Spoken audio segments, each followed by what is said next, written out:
اس رات ہندوستان نے کیا کیا کہ اپنے 72 جہاز، ٹھیک ہے، جس میں سے 33 رافیل تھے 36 میں سے، او واو، میں نے اپنے سورسز سے کنفرم کیا ہے کہ 3 گراؤنڈ پر مینٹیننس کی وجہ سے ڈاؤن تھے، 33 رافیل اس وقت ایئربورن تھے، plus about 37 more aircraft, اور وہ state of the art aircraft تھے. SU-30 اس میں تھا، MiG-29 تھا اور میراج 2000 تھے.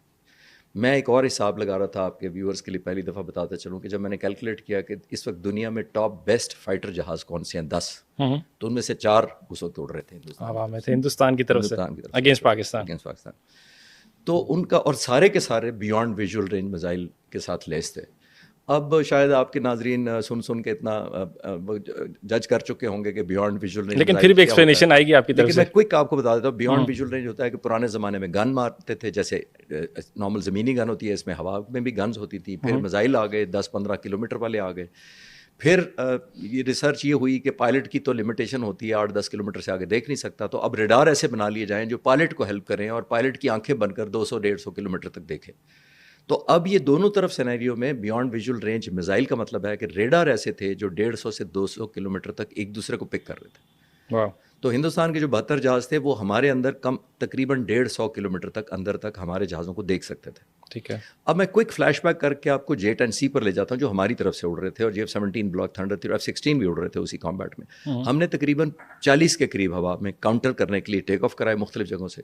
یہ پاکستان کی پوری ایئر اسپیس کے ارد گرد انہوں نے اسپریڈ کیے ہوئے تھے، جو اپنے ان کے 72 جہاز تھے، ان کے تھے، کیونکہ سرپرائز رکھنا چاہتے تھے کہ کون سی پینیٹریٹ کرے گی، کوئی بام کرے گا کہ نہیں کرے گا. ذرا ویژولائز یہ رات کو کریں، 12:15 کے قریب اندھیرا ہے.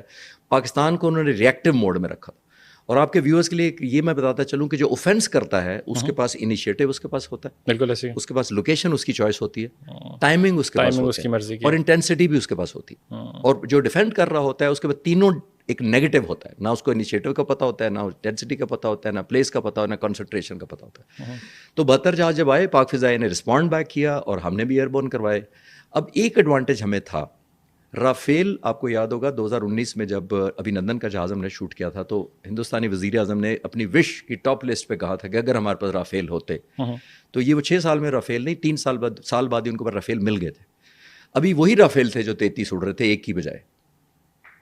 اب پاک فضائیہ نے جو ایڈوانٹیج حاصل کیا رافیل کے اوپر، جب رافیل لیے گئے تو ہندوستان کے پرائم منسٹر نے، وجہ یہ تھی اس کی مین کہ اس زمانے میں پاک فضائیہ کے پاس جو F-16 تھے اس کے اوپر ایک AMRAAM میزائل لگتا ہے جس کی رینج 150 نہیں ہے، اس سے آدھی سے بھی کم ہے، بیانڈ ویژول رینج. ٹھیک ہے. رافیل کی 150 کلومیٹر میٹیور میزائل لگتا ہے اور اس کے بعد ریڈار کی 150 کلومیٹر سے وہ فائر کر سکتا ہے دوسرے جہاز پر. پاک فضائیہ کی موجودہ سربراہ air chief marshal Zaheer Ahmed Babar Sidhu, میں ان کو